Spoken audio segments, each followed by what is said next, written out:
New developments tonight in the case of a missing mother and son, which took a stunning turn last night. Right now, 22-year-old Nathan Carman is on a cargo ship heading to Boston. As we first broke last night, the Coast Guard says the ship found him alone in a life raft about 100 nautical miles south of Martha's Vineyard, more than a week after he and his mother left South Kingstown in their boat. This afternoon, the Coast Guard revealed what Nathan told them about his ordeal and what he claims happened to his mother, who is still missing. Eyewitness News reporter Madeline Wright is live in the newsroom now with those details. Mike Shannon, of the two boaters missing, only one came back alive. Nathan Carman made it onto the life raft, but his mother didn't. A fishing trip off the New England coast turned into a disaster for 22-year-old Nathan Carman and his mother, 54-year-old Linda Carman. The Coast Guard says the Carman's boat, the Chickenpox, sank in the area of Block Canyon, south of Montauk, New York, just one day after they set off from this marina in South Kingstown. I don't know what happened to the boat, so I don't know how it became to take on water. The Coast Guard says Nathan was able to get onto a 4-seat life raft, but when he looked for his mother, he couldn't find her.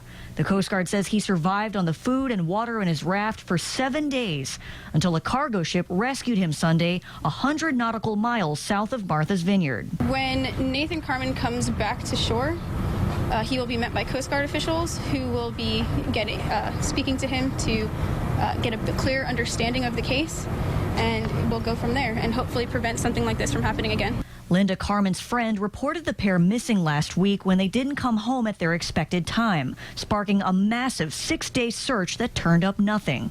Although Nathan was found alive, the Coast Guard says there are no plans to search again for Nathan's mother. To believe that the likelihood of her being alive is minimal. The Coast Guard says their main concern now is reuniting Nathan with his family tomorrow in Boston. Coming up new at 6 o'clock, more on how this isn't the first time tragedy has hit the Carman family. Live in the newsroom, Madeline Wright, Eyewitness News. At 6 tonight, we continue to track developing news we first told you about last night. A young man found drifting in the open ocean after being missing for 8 days. His mother hasn't been found. And new at 6, we've learned this isn't the first tragedy the family has experienced. Eyewitness News reporter Madeline Wright joins us now with more on this developing news. Mike Shannon, Nathan Carman and his mother, Linda Carman, left Rhode Island on this boat more than a week ago, and nobody knew what happened to them until a cargo ship found Nathan stranded at sea yesterday. He told the Coast Guard his boat sank, and that was the last time he ever saw his mother. Nathan Carman from Vermont is on his way back to shore after being rescued 100 nautical miles south of Martha's Vineyard. His mother, Linda Carman from Connecticut, still missing. The two left Ram Point Marina in South Kingstown on a fishing trip September 17th.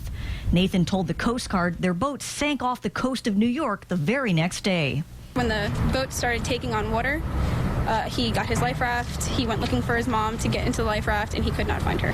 The Coast Guard gave a grim outlook for Nathan's mom.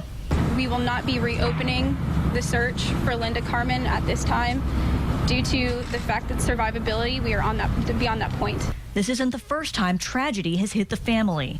We've learned Nathan Carman's grandfather was shot in the head and killed in Connecticut back in 2013. No arrests were ever made. 2 years earlier, in 2011, Nathan went missing after becoming distraught over the death of his horse. He was found hundreds of miles away in Sussex County, Virginia.